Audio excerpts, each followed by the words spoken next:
So if we look back at the fall of 2015, there was this small, highly industrialized town in the German region of Bavaria, and it saw its population increase by roughly 5%, like almost overnight. Right, a massive, immediate demographic shock. Exactly. And local politicians, well, they went into an absolute panic. You had evening news broadcasts featuring these really anxious interviews with residents. Everyone was predicting mass unemployment. Which, to be fair, is a very natural human reaction. It is. I mean, the logic seems totally inescapable, right? Right. A sudden influx of thousands of new people has to mean thousands of new competitors for the exact same jobs. That's the baseline assumption we all kind of operate on. Yeah. But fast forward a decade later, an economist actually went back to look at the numbers for that specific region.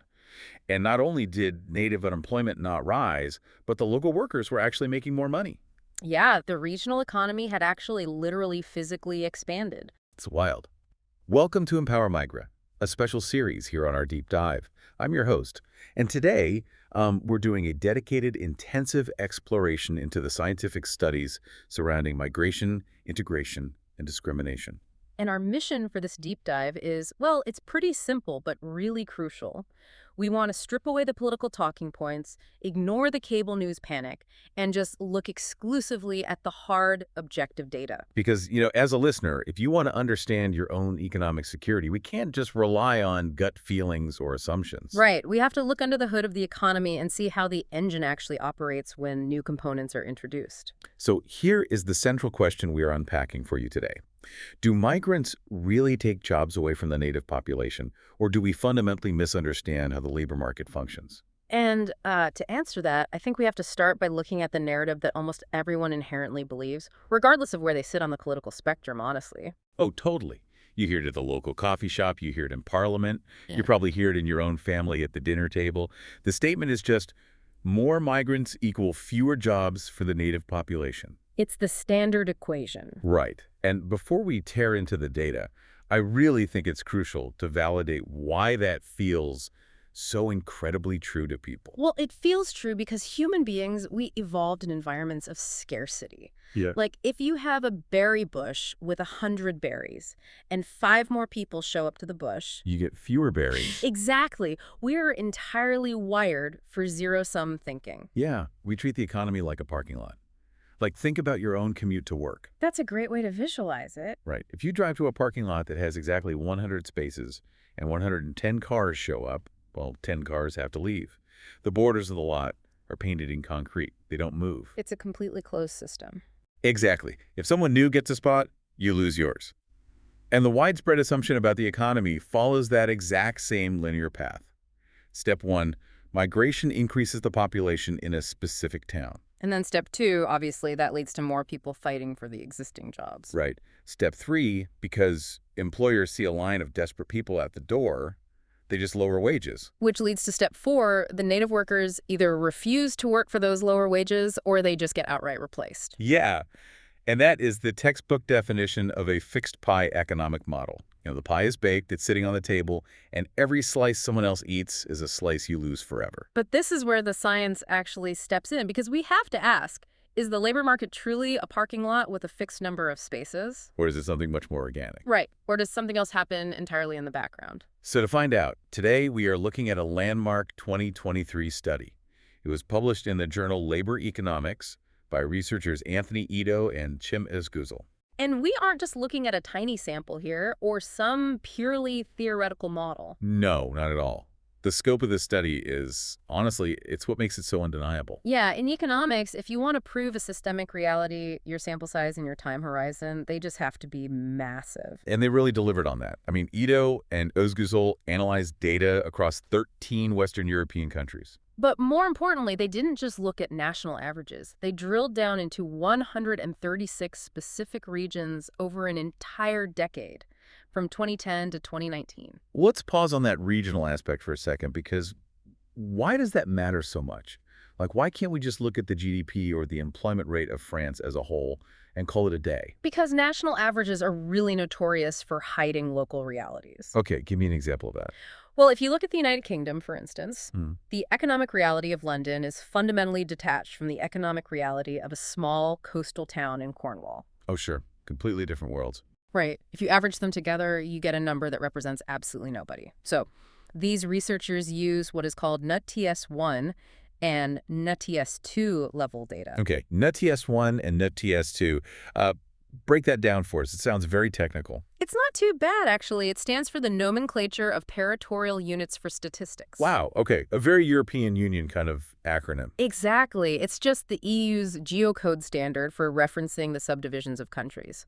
Essentially, it means they are looking at distinct administrative and economic regions. So instead of looking at Spain as a whole, they're comparing Andalusia to Catalonia. Exactly. Instead of Germany, they are looking at Bavaria versus Saxony. They are analyzing 136 distinct hyperlocal labor markets. Okay, that makes sense. And what data are they actually pulling for these 136 regions? Like, where are the numbers coming from? The primary engine for this is the European Union Labor Force Survey. Which is pretty comprehensive, right? Oh, it's massive. This is not a casual internet poll. It is a continuous household survey conducted across the entire EU. And it's designed to capture the exact employment status, education level, and demographic background of millions of individuals year after year. Yes. It tracks who is working, who is looking for work, how many hours they work, and crucially, their country of birth. Okay, so by cross-referencing this over a decade, Edo and Özgüzel essentially created a dynamic map. Right, a map of exactly when migrants arrived in specific regions and what happened to the native workers in those exact same regions immediately after. But wait, if I'm a skeptic listening to this right now, I'm immediately spotting a massive flaw in just looking at a map of where immigrants are and where jobs are. Ah, you're thinking the endogeneity trap. Yes, the indigeneity trap. Yeah. Because if I look at a map of Europe and I see that a region like Munich has a massive influx of migrants, right? And I also see that Munich has incredibly high employment and rising wages. I might excitedly conclude, wow, the data shows migrants cause wages to go up. Which would be a very bad conclusion. Exactly. It's probably nonsense. Migrants aren't stupid. They don't just throw darts at a map.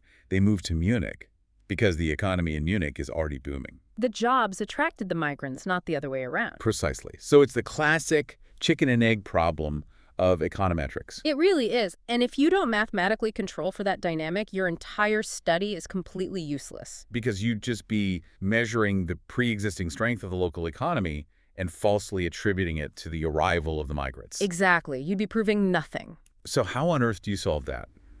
Because, I mean, you can't exactly run a controlled laboratory experiment with human lives. No, you definitely can't. You can't take 50,000 migrants, force them to move to a struggling rural town in eastern France against their will, and just see what happens to the local jobs. Right, that's impossible. So to isolate the true effect of migration, completely divorced from current local economic booms, they utilized a highly sophisticated econometric technique.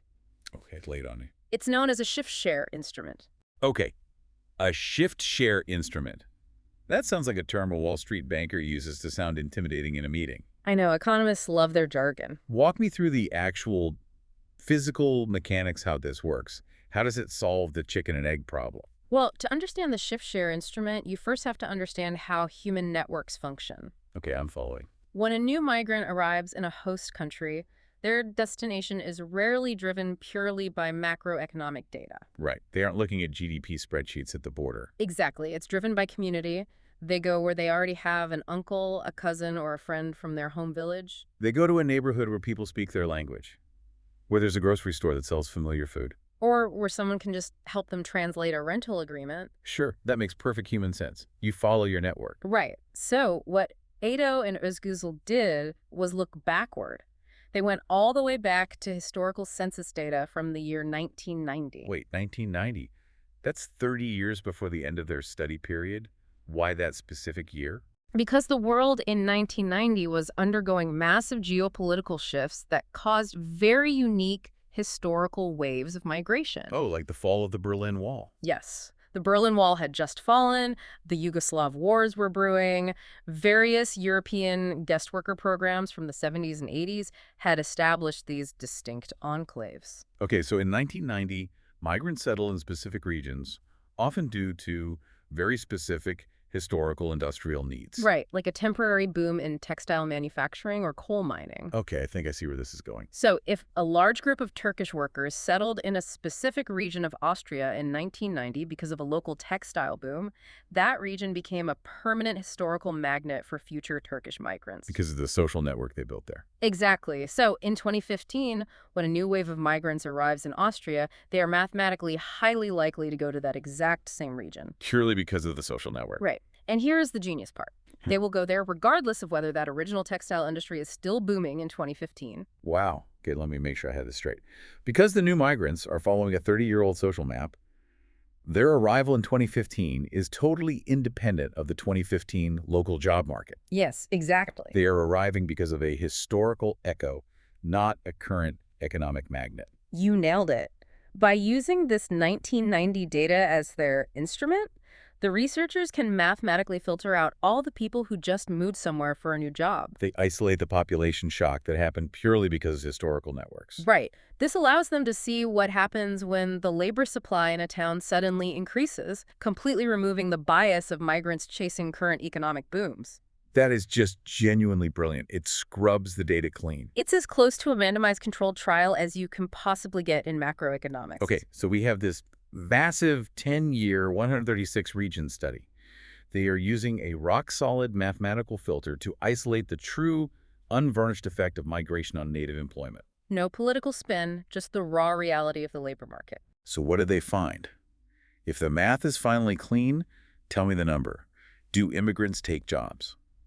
Okay, if we look at the very short term, specifically a one-year window after a migration shock, the answer is yes. Wait, really? So the parking lot analogy holds up? In a strictly one-year window, it actually does. There's a modest but very real negative effect. How modest are we talking? The study found that a 1% increase in the immigrant labor force in a given region temporarily reduces the native employment to population rate by about 0.8%. Okay, let's break that down into people. Sure. The researchers used a first difference estimation that found roughly 3 native job losses for every 10 immigrants entering the labor force in that immediate short-term period. Wow.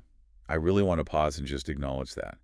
Because so often, economists or pundits, they dismiss the anxieties of the working class. They absolutely do. But this data validates that fear.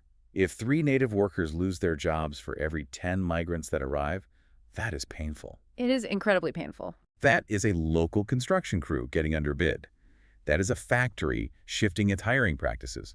The friction is real. The friction is absolutely real. When the labor supply suddenly spikes, the market just hasn't had time to react yet. The room hasn't expanded, so some people really do lose their chairs. Exactly. And we cannot and should not dismiss the human cost of that short-term friction. But I know there is a but coming here, because you explicitly called it a temporary negative effect. Right. And this is where the parking lot analogy completely disintegrates. Okay, what happens next? What Edo and Izgüzel found is that when you zoom out from that one-year window, the entire economic landscape shifts. Shifts how? When you look at a 5-year or a 10-year window in those exact same regions, those negative effects completely vanish. They just evaporate. They just bounce back, like completely. Entirely.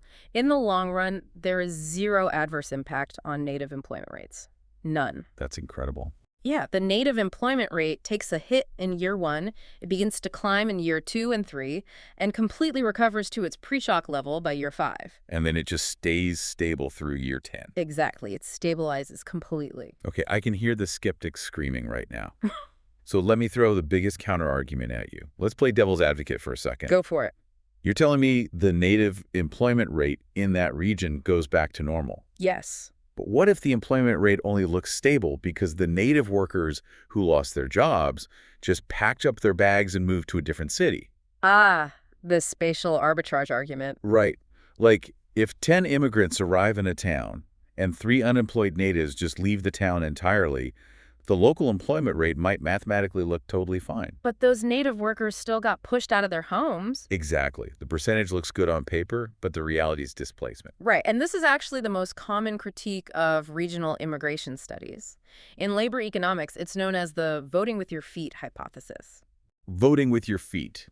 Yeah, that makes intuitive sense. Prominent economists like George Borchas have written extensively arguing that regional data is flawed for this exact reason. Because natives simply flee immigrant-heavy areas. Right, and that flight diffuses the negative economic shock across the entire country, making it invisible in local regional data. So did Edo and Esguzul test for this? Because if they didn't, the whole study kind of falls apart. Did the native workers flee? They absolutely tested for it. And the data from this decade in Europe shuts this myth down completely. Wait, really? Really. The researchers tracked internal native mobility across these 136 regions over the entire 10 years. And native internal migration was completely unaffected by the arrival of immigrants. They didn't leave, not even the ones who experienced that initial one-year job loss. They didn't leave. The numbers just do not show a mass exodus. That is fascinating. And, when you think about it practically, it actually makes a lot of sense. People's lives are incredibly sticky. Sticky, like they're tied down. Yes. Human beings are not frictionless economic units. If you lose your job at the local warehouse, you don't instantly sell your house, pull your kids out of their elementary school, leave your aging parents behind, and move 500 miles away. Right, that's just not how real life works. Exactly. You rely on your savings, you rely on unemployment benefits, you rely on your spouse's income, and you look for a new job in the same town. Because moving is expensive, it's emotionally devastating, and it's highly risky. Precisely. So the recovery in the regional employment rate is not some statistical illusion caused by native flight. The local workers stayed, and the local labor market actually recovered and absorbed everyone. Okay, if the natives aren't fleeing and the jobs are coming back within 5 years, then the fixed pie theory is well and truly dead. The parking lot theory is dead. It is empirically debunked. But I don't want to just know what happened. I really need to understand how it happens. By what physical mechanism does an economy magically create enough jobs to absorb a population shock without permanently hurting the people who are already there? Well, it isn't magic. It is the fundamental mechanics of a living ecosystem. Okay, explain that ecosystem. Think of the local economy less like a parking lot and more like a coral reef. A coral reef. I like that. A parking lot is made of concrete, right? It cannot grow.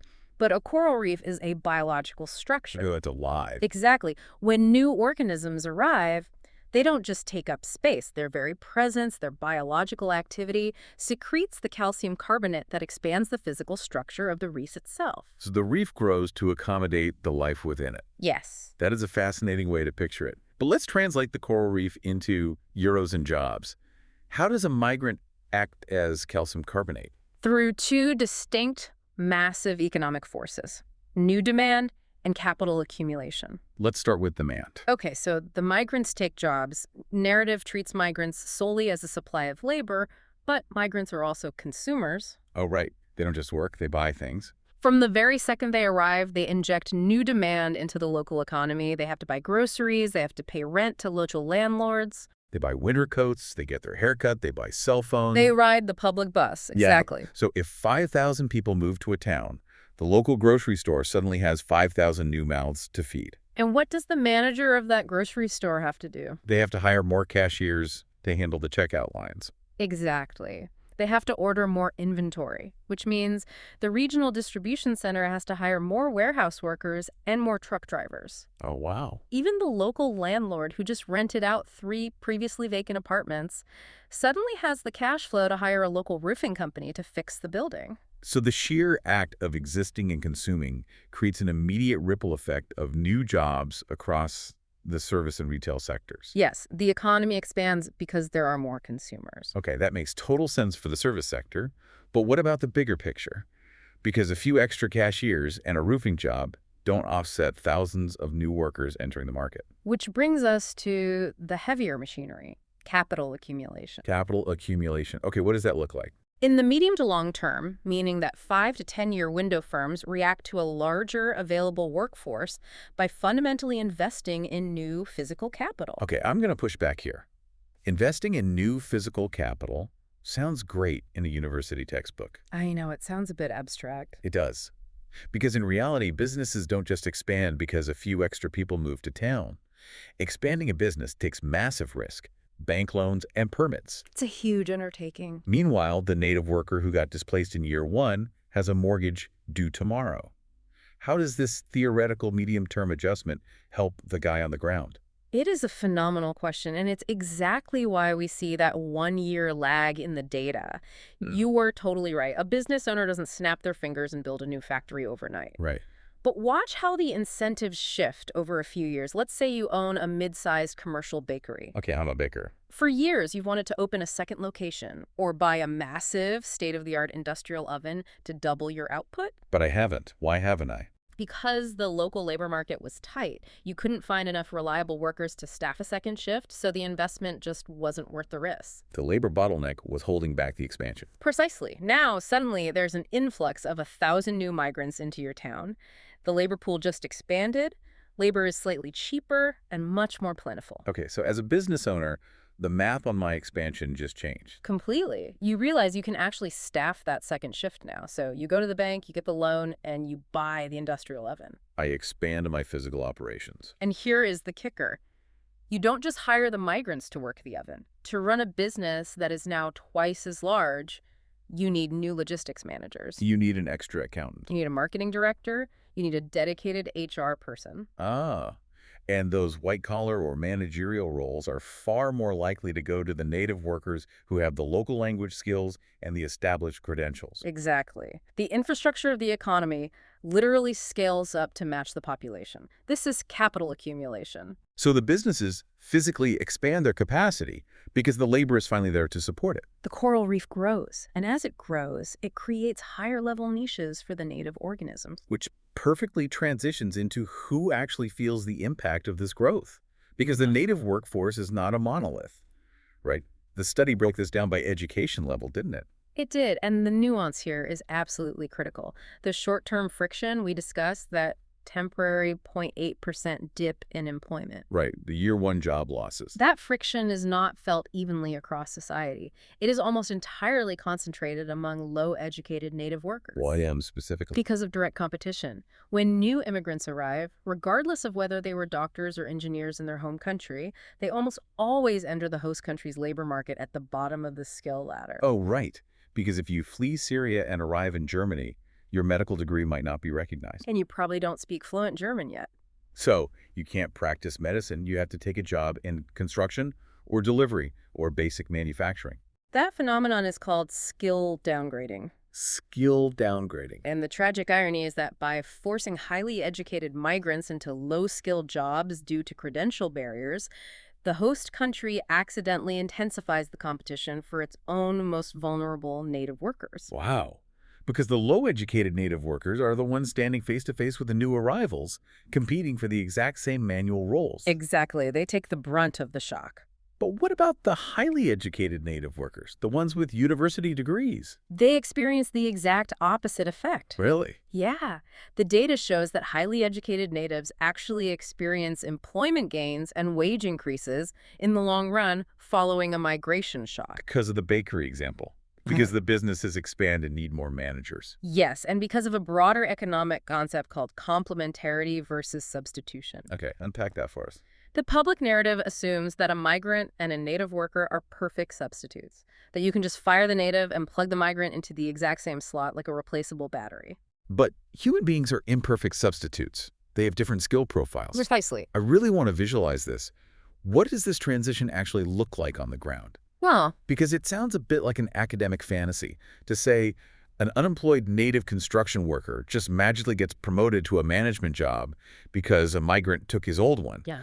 How does a native worker actually transition from manual labor to a better role? It doesn't happen by magic, and it rarely happens instantly to the exact same individual. It is an aggregate, dynamic shift in the local workforce over 5 to 10 years. Okay, let's break down exactly how it happens on the ground. When migrants take over the manual-intensive tasks because they lack the local language skills but have the physical capability, the relative value of communication-intensive tasks skyrocket. Because there's a premium on being able to navigate the system. Right. The native worker has a massive comparative advantage. Native fluency in the language, an understanding of local cultural nuances, and an established network. Okay, so how do they leverage that advantage? There are really 3 ways. First, within the same company. A native worker who is doing heavy lifting in a warehouse might be shifted by their employer to a dispatch role. coordinating the drivers, talking to local vendors, and managing the newly hired migrant laborers. Exactly. The company realizes the native workers' language skills are just too valuable to waste on purely physical labor. So it's an internal restructuring. What's the second way? Sectoral shifts. A native worker might leave the construction industry entirely and move into the expanding service or retail sector. Jobs that require heavy customer interaction, which pay a slight premium for those native communication skills. You've got it. And the third way, Yeah, what's the third way? intergenerational shifts. And this is perhaps the most powerful one. Intergenerational, so the kids. Yes. When young native workers enter the labor market, they look around. They see that the basic manual labor jobs are saturated with cheaper migrant labor. So they don't even apply for those jobs in the first place. Right. Instead, they pursue vocational training. They go to technical schools, or they take entry-level administrative jobs. Oh, wow. The presence of migrant labor acts as a catalyst, pushing the entire native workforce up the skill ladder toward tasks that require communication, complex problem solving, and local institutional knowledge. So they don't just compete, they complement each other. Exactly. The migrant does the manual task, the native does the communication task, the whole business becomes more productive, and the native worker ends up specializing in a role that pays better and is physically less demanding. Precisely. It is dynamic specialization. But, and this is a massive but, we must acknowledge that this upward shift is not guaranteed simply by the laws of nature. It requires something else. It requires time, and it requires a shield. Which brings us to one of the most vital findings of the Edo and Özgüzel study, the role of labor institutions. Yes. Let's talk about the rules of the game. Because a labor market in a country like France operates under very different laws than a labor market in, say, Texas. Night and day difference. Right. So what did they look at? The researchers compared regions situated in countries with different levels of labor market rigidity. Specifically, they looked at two metrics. Oh. First, the strictness of employment protection, meaning how legally difficult and financially costly it is for an employer to fire a regular worker. And the second? And second, the coverage of collective wage agreements. Basically, how strong the unions are. Okay, so what did the data show? Let me guess. Right. The rigid labor laws stifled growth and caused higher unemployment. Yeah. Because that is the standard free market critique, right? If you can't fire people, employers won't hire people. Actually, the data showed the exact opposite in the context of a migration shock. Really? Yes. Countries with strict employment protection and high collective bargaining coverage drastically dampened the short-term negative effects of migration. So strong labor laws acted like a shock absorber. Exactly like a shock absorber. Let's compare the two. In a labor market with very weak protections, an employer might instantly fire a native warehouse worker the moment a cheaper migrant becomes available. Because there's nothing stopping them. The displacement is immediate and brutal. Right. But in a country with strong employment protection and sectoral wage agreements, the employer legally cannot do that. They cannot fire the native worker without massive severance costs. And they cannot legally pay the migrant a sub-minimum wage to undercut the native worker. The native worker's job and wage are legally shielded.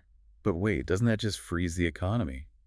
If the employer can't hire the cheaper labor, how does the capital accumulation you talked about earlier ever happen? It doesn't freeze the economy, it paces it. Paces it, okay. Strong labor protections give the local economy the time it needs to adjust organically.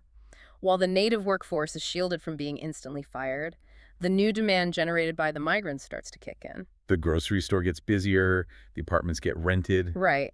The businesses start to see the potential for growth. The capital accumulation phase begins. By the time the businesses are actually expanding and creating new jobs, the native workers are still employed, and the migrants are absorbed into the newly created capacity rather than displacing the existing capacity. That is profound. Strong labor rights don't prevent economic growth. They dictate the terms of that growth. Exactly. They ensure that the expansion of the pie doesn't require grinding up the native working class in the process. It is a phenomenal empirical defense of labor protections. And speaking of the broader economic environment, the study found one other massive variable that dictated how smoothly migrants were integrated. What was that? The baseline health of the regional economy itself. Ah, the sponge effect. Exactly. They looked at regional GDP growth leading up to the migration shock, and they found that fast-growing regional economies absorbed immigrant workers with almost zero short-term shock and completely zero long-term negative effects. If I can use a metaphor here, Think of a dry sponge versus a damp sponge. Let's hear it. If you have a bone-dry sponge sitting on your counter and you pour a cup of water on it, the water doesn't absorb, it just pools on top, spills over the edges, and creates a massive mess. Right. That is the stagnant economy receiving a migration shock. But if you have a slightly damp, healthy sponge and you pour water on it, it absorbs the liquid instantly and just expands. A dynamic, growing regional economy is already actively looking for labor. So when migrants arrive, they are instantly put to work expanding the economy further rather than fighting over a stagnant pool of existing jobs. Exactly. It's a perfect analogy. The data showed that the fastest growing regions experienced only half the short-term negative impact compared to slower growing regions. Because economic dynamism is the ultimate catalyst. Yeah. When an economy is moving forward, it needs fuel. Migrants provide that fuel. Exactly. They're the fuel for expansion. Okay, I want to take a breath here and kind of shift our tone, because we have just spent a significant amount of time laying out some incredibly clear, mathematically robust data. Yes, a decade of data. We are looking at a decade of evidence across 13 countries and 136 distinct regions. We have controlled for local economic booms using historical census data. And the results are completely unambiguous. Right. Migration does not permanently take away jobs. It creates new consumer demand. It triggers massive capital investment from businesses. It forces a positive upward specialization of the native workforce. And with basic labor protections, even the short-term friction is entirely manageable. The empirical reality is clear. The labor market grows to accommodate the people within it. Yes, it does. So if the data is this clear, if the math is this solid, why doesn't the public narrative reflect this reality? That is the million-dollar question. What does this all mean for the furious debates we hear every single night on our televisions and see constantly in our social media feeds?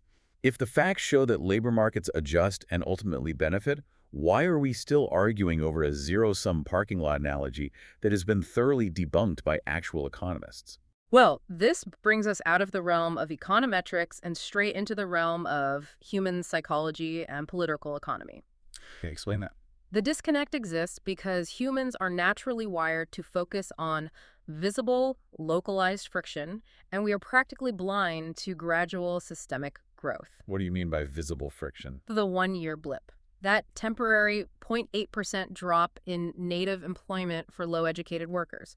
That event is highly visible. Oh, I see. If a local factory closes its most expensive native run line, or if a local construction crew gets underbid by a newly arrived migrant crew, that is a localized, painful, and deeply visceral event. You can point a camera at it. Yes, you can interview the guy who lost his job. It makes the local evening news. It triggers our evolutionary panic about scarcity. Right. It's dramatic. Yeah. But the growth is invisible. The growth is entirely invisible. The broader economic expansion, the 5 to 10-year recovery, doesn't look like an event. It looks like background noise. Right. The fact that the local bakery owner quietly got a bank loan and bought a new oven in year 3 and then slowly hired 3 more people by year 4, that does not make the evening news. No, nobody reports on that.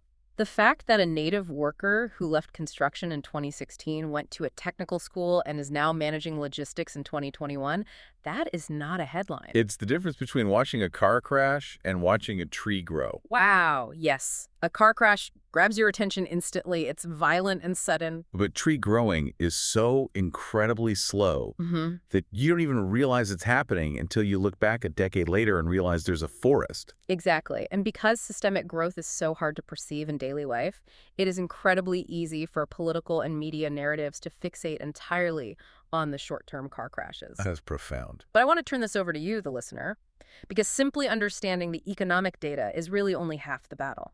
We have to examine how that data is used or purposefully ignored in our society. Right. If you are listening to this, I want to pose a series of uncomfortable but absolutely necessary questions for you to reflect on. And to be clear, we are not here to preach ethics or take a political side. We are simply demanding that the debates that shape our world actually match the reality of the data. Exactly. So question 1. If migration truly fundamentally damages the employment prospects of an entire nation in the long term, why is it so incredibly difficult to find empirical evidence of that harm? We have decades of data. We have massive sample sizes. And yet the catastrophic permanent job loss narrative simply does not manifest in the numbers. Why? That is a deeply clarifying question. If it were true, the evidence would be everywhere. Question 2. Why is there such a massive chasm between objective economic data and political rhetoric?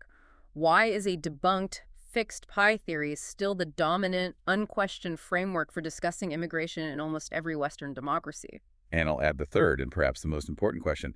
We just looked at data showing that the real immediate threat to a working-class native's livelihood isn't the migrant. The threat is a lack of strong labor The protections. threat is a system where an employer is legally allowed to fire a local worker the second cheaper labor appears.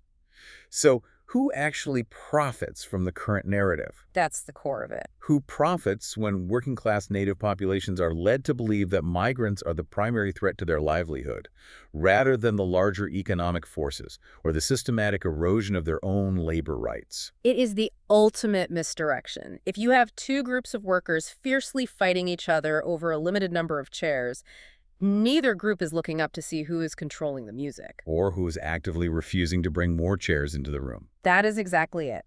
If you blame the new arrival for the lack of jobs, you completely let the policymakers and the massive corporations off the hook for failing to build a dynamic, protected economy. The labor market is incredibly resilient. It adapts, it scales, and it reorganizes. The 2023 study by Edo and Özgüzel is a rigorous testament to that resilience. It proves that with time, and with the right institutional frameworks like employment protections, economies naturally grow to accommodate the people within them. So as we wrap up this deep dive into the data, I want to pull all of these threads together and offer a final paradigm shift for you to take out into the world. Okay. We started this session with the simple binary logic of a parking lot, a fixed space with limited capacity. But we have seen, mathematically and empirically, that human economies are infinitely more complex, organic, and capable of expansion. They are living coral reefs. They are dynamic ecosystems that build upon themselves. So perhaps the most important question for you to take away from this Empower Migrant session isn't, do migrants take jobs away? We have looked closely at the data. We understand the short-term friction, but we know the long-term answer to that question is a definitive no. The pie expands. The reef grows. The question you need to carry with you is much deeper and much more challenging to the status quo. Instead, ask yourself, why do so many people passionately believe a narrative that has been repeatedly, empirically refuted by the data? What is it about that zero-sum, fixed pie fallacy that is so deeply seductive to us? And what would happen if we finally found the courage to let it go? Think about how fundamentally differently we could build our communities, our labor laws, and our public policies if we recognized that a new neighbor isn't an inherent threat to your slice of the pie. But actually a crucial, necessary ingredient in baking a larger one. It changes everything about how we approach integration, how we structure our economies, and ultimately how we view each other. It really does. It replaces fear with an understanding of mutual growth. Thank you so much for joining us for this session. We hope we have equipped you with some valuable, data-driven tools to decode the debates you hear out there in the world. To look past the political panic and to see the mechanics of the economy for what they truly are. Keep questioning the simplistic narratives. Demand to see the time horizons on the data you are shown, and always look for the invisible growth. This has been our deep dive into the data. Empower Migrant Understanding begins with listening.